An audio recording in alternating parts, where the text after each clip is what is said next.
분과 사랑의 인사 나누시겠습니다.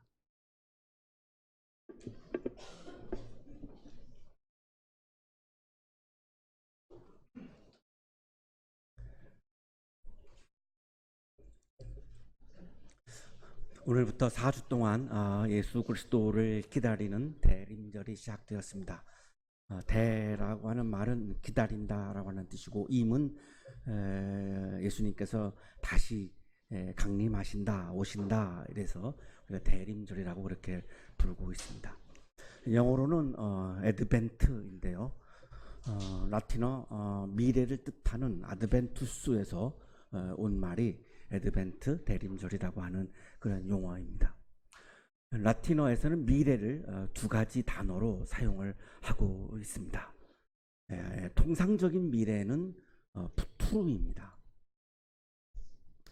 현재에서 과거, 현재, 미래, 우리 인간의 시간이죠. 이렇게 계속 흘러가는 시간, 현재에서 미래로 가는 시간, 이거를 통상적인 우리가 이야기하는 퓨처, 미래, 이거를 푸투룸이라고 그렇게 부르고요. 대림절의 미래를 가지고 있습니다. 라틴어에서는 이 대림절의 미래라고 하는 것은 미래에서 현재로 오는 미래입니다. 우리에겐 굉장히 생소할 수 있는데요. 유럽 사람들은 이게 굉장히 친숙할 수밖에 없는 게 이런 용어 자체가 다르기 때문에 우리는 미래라고 하는 한 단어를 쓰다가 보니까 이 개념 자체가 친숙하지 않은데, 미래에서 현재로 오는 미래가 있는 거죠. 이게 애드벤트인데요. 이걸 쉽게 이해하기 위해서 미래라고 하는 단어보다 도래라고 하는 단어를 쓰면 좀 쉽게 와닿을 수 있을 것 같은데요. 종말론적인 미래입니다. 미래가 현재로 도래해 오는 거죠. 예수님의 다시 오심은 현재에서 미래로 가는 사건이 아니라 미래에서 현재로 오는 사건이 예수님의 다시 오심입니다. 오시는 거니까요. 미래로 가시는 게 아니라 현재로 오시는 거니까요. 예수님의 다시 오심은 바로 이 아드벤투스, 애드벤트, 바로 이 대림절의 의미를 가지고 있는 거죠. 우리가 미래로 나아간다라고 하는 말은 오류입니다. 우리는 미래로 나아갈 수가 없습니다. 우리가 한치 앞도 모르기 때문에 알 수가 없는데 어떻게 가겠습니까? 우리가 미래로 나아가는 게 아니라 미래를 맞이하는 거죠. 그 미래를 우리가 알 수가 없어요. 때로는 좋은 일도 오지만 슬픈 일도 오고, 곳곳에 여러 가지 많은 것들이 혼재해서 섞여 있고, 미래가 오면 우리가 그 미래를 맞이하죠. 질병도 오면은 맞이하고, 절망도 오면은 맞이하고, 기쁨도 오면 맞이하는 거지, 내가 미래로 나아간다고 한다면 절망이나 아픔과 질병은 다 피해서 가겠죠. 그러나 우리가 미래를 모르기 때문에 우리는 그냥 미래를 맞이하며 살고 있는 거니까요. 이 개념이 바로 도래라고 하는 그런 미래의 의미입니다. 리겐 몰트만이라고 하는 독일 신학자는 오시는 하나님에서 이렇게 얘기합니다. 하나님의 존재는 되어감 속에 있지 않고 오심 가운데 있다. 하나님은 현재에서 미래로 가는 시간 속에 존재하지 않는다는 거죠. 그건 인간의 시간이니까요. 하나님은 미래에서 현재로 오는 시간 속에 하나님은 존재하신다, 이렇게 말하고 있는 겁니다. 우리가 자꾸 현재에서 미래로 가는 시간 속에 하나님을 있다라고 생각을 하게 되면 하나님을 만날 수가 없습니다. 거기에는 하나님이 존재하지 않으시니까요. 미래에서 오는 하나님을 보지 못하면, 미래에서 현재로 오는, 미래에서 현재로 도래하는 하나님을 보는 눈이 없으면 하나님을 만날래야 만날 수가 없어요. 하나님을 우리가 못 만나는 이유 중에 하나가 여기 있을 수도 있어요. 자꾸 우리 인간의 시간에다가 하나님을 대입하기 때문에 우리가 하나님을 만나지 못할 수 있는 거죠. 미래를 몰트만은 푸투룸과 아드벤투스로 분명하게 구분을 하면서 이렇게 말합니다. 미래를 표현하기 위하여 유럽의 언어들은 두 가지 가능성을 가진다. 푸투룸은 되는 것을 가리키며 아드벤투스는 오는 것을 가리킨다.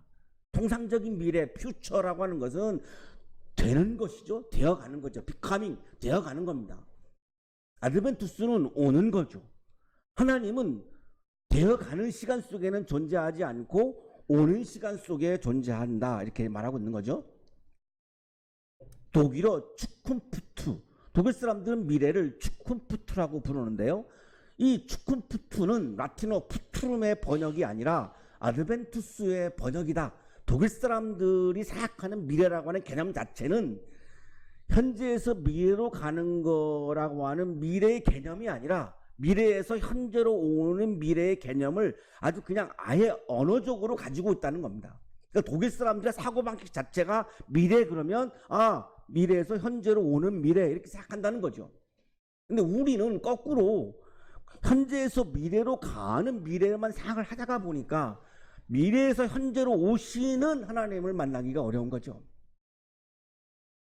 푸트룸의 번역이 아니라 아드벤투스의 번역이다. 아드벤투스는 그리스어로 파루시아에 해당한다. 자, 여기 이 파루시아가 이제 헬라어입니다. 아드벤투스, 에드벤트를 헬라어로 옮기면은 파루시아인데 이 바로 파루시아를 우리 한국 교회에서는 재림이라고 번역하고 있는 겁니다. 바로 이게 재림입니다. 다시 오시는 예수 그리스도이죠. 그리하여 파루시아, 우리말로 재림에 대한 희망은 강림에 대한 희망을 뜻하게 되었다. 자, 그런데 몰트만은 재림이라고 하는 단어를 쓰지 않습니다. 그 이유는 초림, 재림 이렇게 나누죠. 성탄절은 초림이고 이 다시 오시는 예수 그리스도는 이제 재림인데, 재림이라고 하는 단어를 쓰게 되면 초림과 재림 사이에 공백이 생긴다는 거죠. 그러면 하나님은 잠시 동안 부재한다라고 하는 개념이 생겨 버리기 때문에 이 재림이라고 하는 단어보다는 몰트만은 다시 오심이라고 하는 단어를 씁니다. 어느 정도 굉장히 동의가 되는 부분이 있는데요. 오심, 다시 오심, 강림 이런 표현을 쓰는 것이 더 좋다라고 몰트만은 그렇게 이야기합니다. 그러나 우리 한국교회에서는 그냥 통상적으로 재림 쓰고 있기 때문에 뭐 쓸 수 있고요. 그런데 그 재림이라고 하는 용어를 쓸 때에 잠시 존재하지 않다가 이렇게 오시는 그런 개념이 아니라, 재림이라고 하는 용어를 쓸 때 우리가 오시는 하나님, 그러면 계속해서 지금 오고 계시는 거죠. 오고 계시기 때문에 잠깐 부재하는 개념을 없앨 수가 있어요. 그런데 재림하면서 어디 그냥 이렇게 쉬고 계시다가 갑자기 오시는 개념으로 해버리면 이 존재의 공백이 생겨버리기 때문에 재림이라고 하는 용어를 쓸 때에 재림이라고 하는 말은 오시고 있다, 오시는 거다, 지금도 계속해서 오시고 있다, 이런 의미로 쓰면은 좋을 것 같습니다. 오늘의 성서일과는 아드벤투스, 파루시아, 에드벤트, 다시 오심에 대한 말씀이 오늘의 성서일과입니다. 그러나 그날과 그 시각은 아무도 모른다. 자, 여기 그날과 그 시각이 바로 파루시아, 다시 오시는 그 시간을 말씀하는 거죠. 그것은 아무도 모른다. 시한부 종말론이 이단인 이유가 여기에 있죠. 아무도 모릅니다. 하늘의 천사들도 모르고 아들도 모르고 심지어는 그 오시는 본인 예수도 모르십니다. 오직 아버지만이 아신다. 왜냐하면 그거는 하나님이 결정하시는 하나님의 시간이기 때문에 그렇습니다. 헬라 사람들은 이거를 카이로스라고 부르는 건데요. 다시 오시는, 예수께서 다시 오시는 그 시간은 하나님이 결정하시는 하나님의 시간이기 때문에 예수님도 모르고 우리도 모르고 아무도 모른다는 거죠. 그래서 거기에 대해서는 관심을 갖지 말라는 겁니다. 언제 오시나 관심 갖지 말라는 겁니다. 예수님께서 처음 오신 것을 데오파루시아, 초림이라고 부르고요. 이때부터 하나님께서 다스리시는 하나님의 나라가 시작이 되었죠.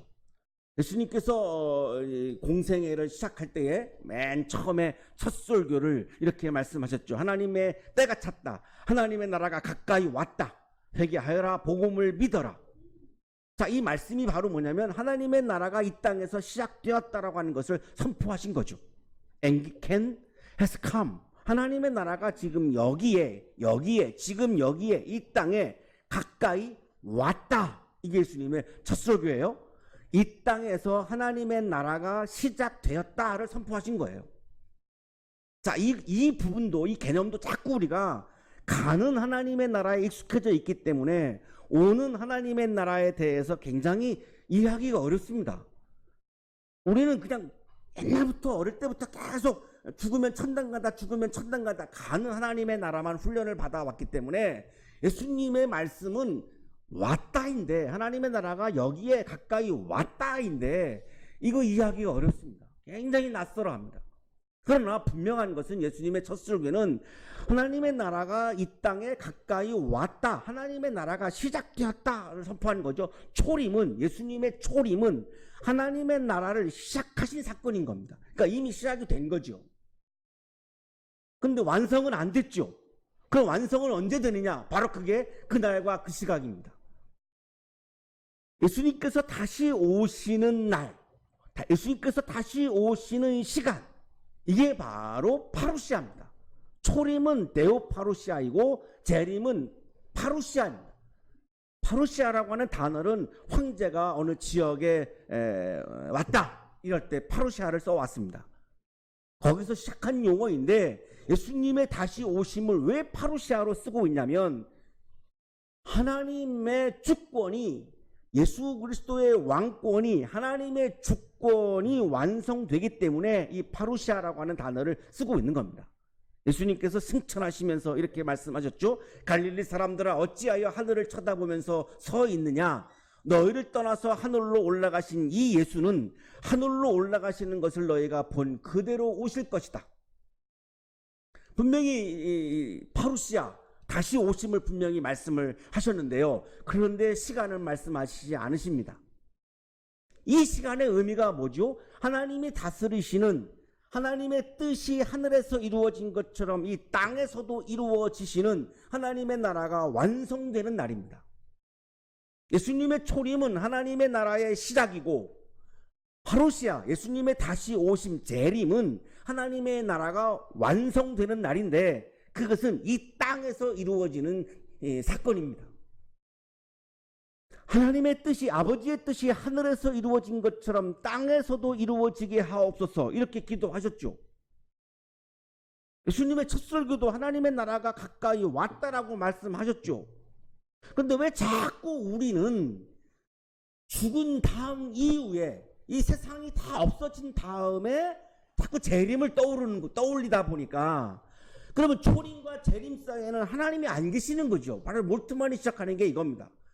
그러니까 기독교인들이 죽기 전까지, 죽기 직전까지는 온갖 못된 짓을 다 해도 되는 겁니다. 죽고 나서 천당만 가면 되는 거니까. 그래서 그리스도인들의 현재적인 삶이 비그리스도인과 다르지 않은 이유가 여기서부터 출발한 겁니다. 한국교회가 다시 태어나려면 이 예수 그리스도의 이 말씀을 다시 한번 진짜 진지하게 묵상하고, 하나님의 나라가 지금 여기에 시작되었다, 하나님의 나라가 여기에서 완성된다라고 하는 이 말씀을 말씀 그대로 받아들이지 않는 한 그리스도인들의 삶이 난 크리스천의 삶과 다를 바가 하나도 없을 것이고, 그러면 교회는 존경받을 수가 없고 존경받지 못하는 리더십을 가지고 세상을 변화시킨다? 그것은 불가능합니다. 계속 한국교회는 추락할 수밖에 없습니다. 이거를 어떻게, 정말 예수님이 분명히 말씀하셨고 주기도문에서도 아버지의 뜻이 하늘에서 이루어진 것처럼 땅에서도 이루어지게 해 주십시오라고 기도하신 이 기도를 그리스도인들이 이루어 드리는 게 그리스도인인데 엉뚱한 생각을 하고 있는 거죠. 하나님의 뜻은 하늘에서만 이루어지면 되고 이 땅에서는 내 뜻이 이루어지면 되는 거야 라고 하는 엉뚱한 생각을 계속해서 하고 있는 거죠.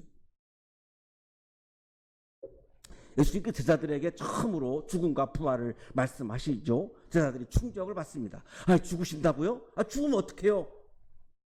그때 예수님이 다시 오심도 말씀하셨습니다. 내가 진정으로 너에게 말한다. 여기에 서 있는 사람들 가운데는 죽음을 맛보지 않고 살아서 인자가 자기 왕권을 차지하고 오는 것을 볼 사람들도 있다. 처음으로 제자들에게 재림에 대해서 말씀하신 본문에도 보시면은 죽음을 맛보지 않고 살아서 인자가 자기 왕권을 차지하고 오는 것을 파루시아입니다. 인자가 다시 오시는 것을, 예수 그리스도가 다시 오시는 것을, 언제? 죽지 않고 살아있는 상태에서.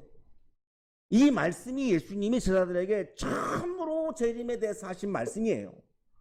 이거를 왜 자꾸 죽음 이후에 이 세상이 싹 사라져버린 다음에 라고 우리가 생각을 하고 있는 거죠. 예수님이 시작하신 하나님의 나라는, 예수님이 완성하시는 하나님의 나라는 이 땅에 완성되어지는 하나님의 나라입니다. 그게 바로 미래로부터 현재로 오는 개념입니다. 현재에서 미래로 가는 미래만 우리가 생각하다가 보니까 현재는 다 없어진, 우리가 알 수 없는 미래만 떠오르다 보니까 이 땅에 완성되어지는 하나님의 나라를 자꾸만 놓치는 거죠. 미래로부터 현재로 오는 하나님의 나라를 이해하지 못하는 이유가 바로 여기에 있기 때문에, 그래서 몰트만이 오시는 하나님이라고 하는 이야기를 한 겁니다.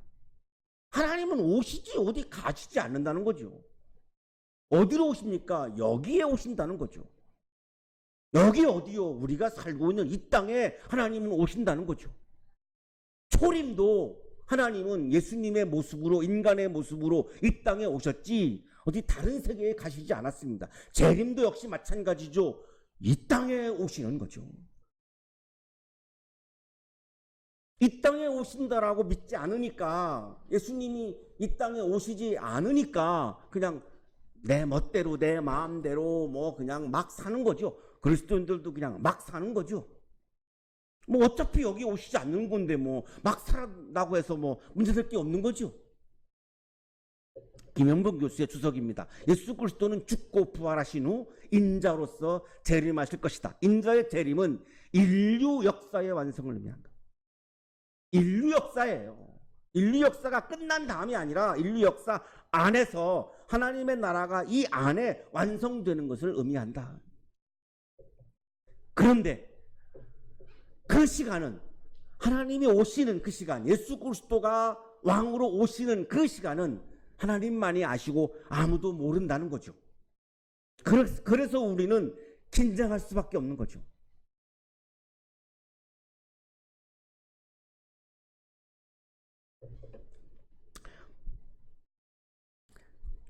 군대에서 그런 거 있나요? 높은 사람이 우리 부대에 방문하신다. 그거를 다 알아요. 그러면 일주일 전부터 막 청소하고 딱 완벽하게 준비해 놓기 때문에 아무런 의미가 없죠. 그래서 높은 사람이 막 불시에 오죠. 갑자기. 그러면 현재 평상시 모습이 다 드러나죠. 그래서 그런 긴장감을 위해서 이렇게 갑자기 오고 그런 것들이 있죠. 예수님이 오시는 시간을 우리가 알면요, 나쁜 짓 다 하다가 딱 그 시간 직전에만 딱 거룩해지면 되거든요. 그래서 하나님이 바보가 아니시기 때문에 아무도 모르게 오십니다. 다 알려주고 오시면 아무런 의미가 없거든요. 노아의 때와 같이 이 인자가 올 때에도 그러할 것이다. 노아의 때에도 대홍수 사건이 있었는데 사람들이 그 시간을 몰랐어요. 그래서 미리 대비를 못합니다. 그러다가 그냥 당한 거죠. 그 대비한 사람이 유일하게 노아예요. 노아 한 사람만이 그걸 대비해서 큰 방주를 짓고 거기에 들어가서 대비를 했죠. 그냥 평상시에 일상 속에서 대비를 한 거죠. 그런데 나의 일상에만 매몰되어서 하나님을 바라보지 못했던 사람들은, 하나님의 시간을 바라보지 못했던 사람들은 하나님이 오시는 하나님을, 오시는 시간을 아주 깨어 있어서 거기에 굉장히 예민하지 못했던 사람들은 다 죽은 거죠. 일상 속에서 대비를 못했기 때문에 다 죽은 거죠. 노아만이 하나님을 바라보았고 일상에 충실하면서 그 일상의 충실함이 하나님을 예민하게 바라보고 하나님의 시간을, 도래하는 하나님의 시간을 예민하게 깨어서 바라보았기 때문에 주님께서 명하신 대로 했다는 거예요. 깨어있는다라고 하는 것은 주님이 명하신 대로 한 거예요. 주님이 오시는 시간을 미리 다 알아가지고 주님이 명하신 거를 안 지키다가 딱 그때 가서 지켰던 게 아니에요. 그걸 모르기 때문에 노아는 일상 속에서 깨어서 그냥 일상 속에서 주님이 명하신 대로 했던 거예요. 이게 바로 깨어있음의 바로 모습이에요. 인자가 다시 올 때도 그러할 것이다. 인자가 다시 올 때도 마찬가지인데요. 파루시아, 예수님이 다시 오시는 그 시간도 우리가 일상 속에서 깨어 있어서 그 시간에 대해서 예민하게 바라보지 못하고 그냥 내 마음대로 살다가는 다시 오시는 예수님을 맞이할 수 없는 거죠. 하나님에 대해서 무심한 것. 예수님은 이거를 그 풍랑 사건에서 왜 너희들이 이렇게 무디냐, 나에 대해서 왜 이렇게 무디냐, 마음이 무디냐, 그런 말씀을 하셨죠. 오병이의 기적을 경험한 너희들이 아니 풍랑 앞에서 왜 풍랑만 보고 나에 대해서는 무디냐, 왜 나를 보지 않느냐, 이렇게 말씀을 하시는데 바로 이거죠. 무딘 것. 하나님에 대해서 무딘 거죠. 하나님에 대해서 마음이 없는 거죠. 하나님에 대해서 무심한 거죠. 부부가 같이 살아도 상대방에 대해서 예민하면 뭘 원하는지 뭘 힘들어하는지 이거를 알 수가 있고 그것을 통해서 사랑을 나눌 수가 있는 건데, 같이 살아도, 한 집에 같이 살아도 파트너에 대해서 무심하면, 무디면, 이 사람이 뭘 힘들어하는지 뭘 필요하는지를 모르면 그냥 아무 느낌 없이 그냥 사는 거죠. 그냥 부부니까 사는 거죠. 헤어지려니까 복잡하고 그러니까 그냥 사는 거죠. 거기에는 어떤 부부가 나눌 수 있는 사랑의 기쁨 이런 게 없는 거죠. 막 와닿는 분들이 몇 분 계시는 것 같은데요. 하나님과의 관계도 마찬가지인 거죠. 하나님에 대해서 무심하면, 하나님에 대해서 무디면 하나님이 뭘 원하는지를 우리가 알 수가 없고 하나님이 뭘 기뻐하는지를 알 수가 없다 보니까 그냥 나의 만족에 빠져서 그냥 나만을 위해서 그냥 사는 겁니다. 자, 이거는 그리스도인이 아닌 사람과 똑같은 거죠. 다를 바가 아무것도 없는 거죠.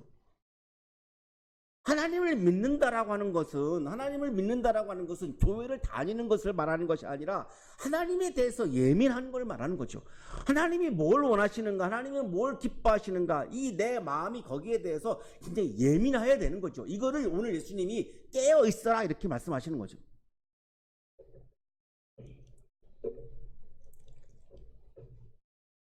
자, 그렇게 하나님에 대해서 무디면 두 사람이 밭에 있는데 하나는 데려가시고 하나는 버린다는 거예요.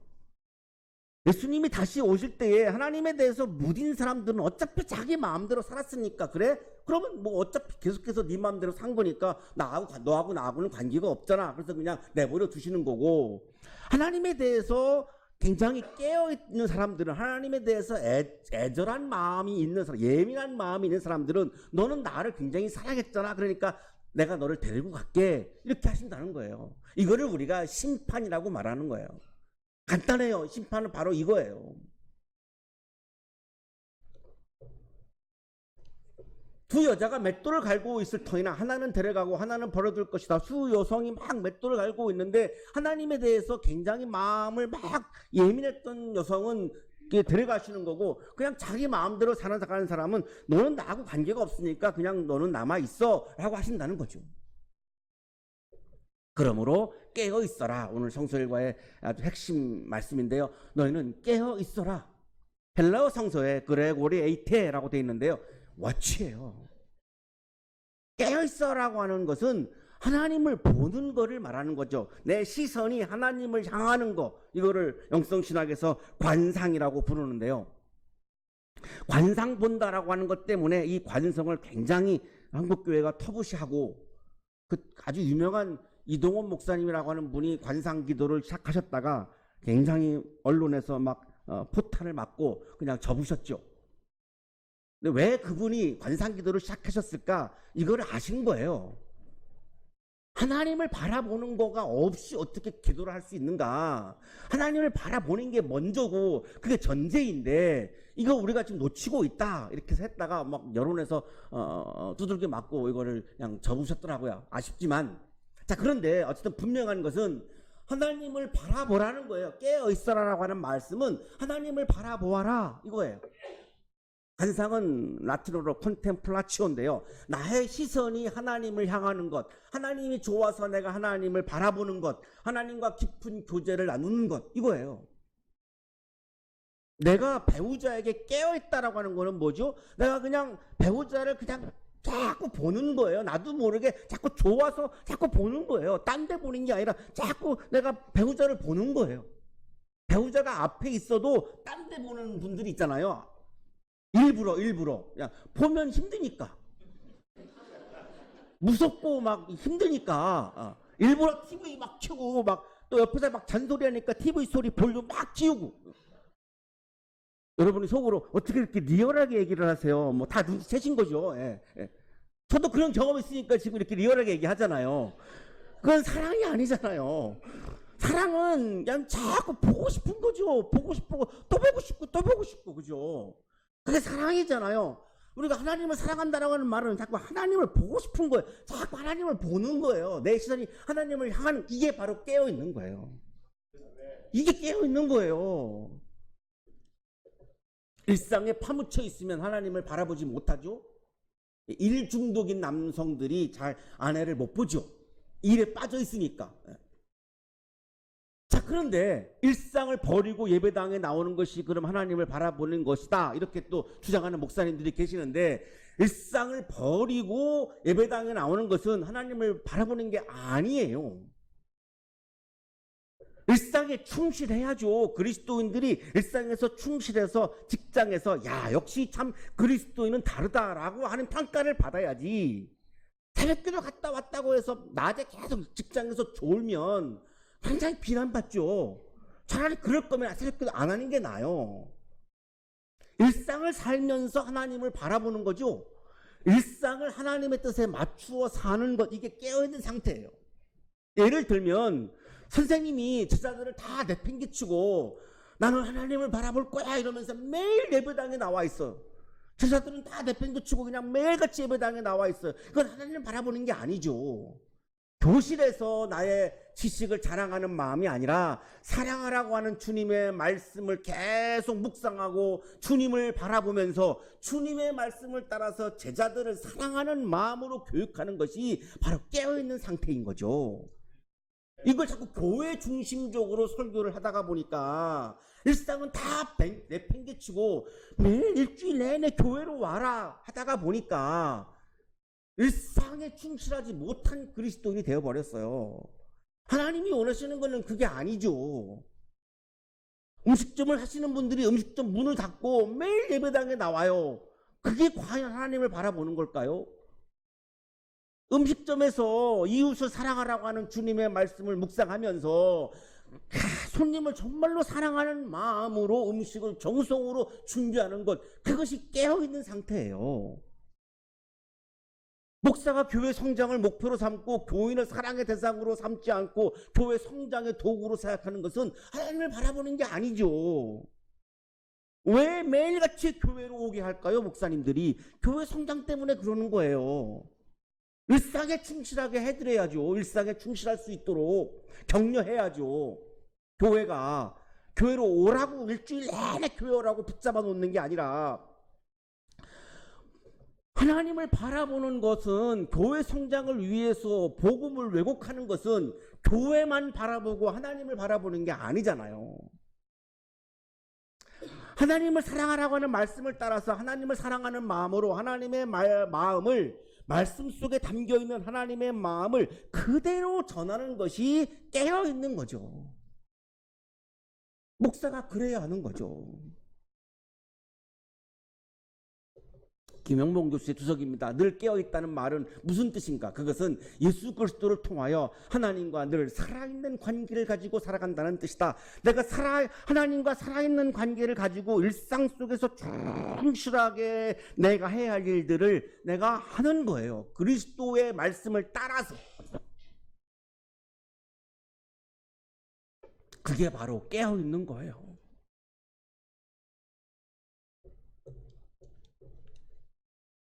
그래서 우리 교회는 주중 프로그램이 수요일 렉처 DB나 외에는 없지 않습니까? 그렇게 하는 이유는 일상 속에서 주님을 바라보면서 주님의 말씀을 따라서 충실하게 일상을 이렇게 살게 하기 위한 건데요. 근데 교회도 오지도 않고 또 일상 속에서도 충실하지 않고 이러면 정말 최악으로 가는 거죠. 일상 속에서 하나님을 바라보며 하나님의 뜻에 대해서 예민하게 깨어 있어야 하는 이유는 주님이 언제 오실지를 모르기 때문에 그렇습니다. 도둑이 오는 시간을 알면 깨어 있죠. 잠잘 수가 없죠. 파루시아 예수 그리스도는 미래에서 현재로 다시 오셔서 하나님의 나라를 지금도 완성하고 계십니다. 그리스도인은 일상의 삶에서 오시는 하나님을 바라보며 하나님의 뜻이 하늘에서 이루어진 것처럼 땅에서도 이루어지는 하나님의 나라를 일상 속에서 조금씩 성실하고 충실하게 믿음을 가지고 완성될 것을 믿고 오늘 이 시간에도 내 일상 속에서 주님을 바라보며 주님의 뜻이 이 땅에서 이루어질 수 있도록 하나하나 실천해 가는 사람이 바로 깨어있는 사람입니다. 거룩하신 주님, 우리의 마음을 깨워 주시옵소서. 하나님에 대해서 무디어져 있는 우리의 마음을 아시오니 말씀으로 우리의 마음을 깨워 주셔서 일상 속에서 주님을 충실히 바라보며 주님의 뜻을 일상 속에서 이루어가는 그리스도인으로 살게 해 주옵소서. 예수 그리스도의 이름으로 기도하옵나이다.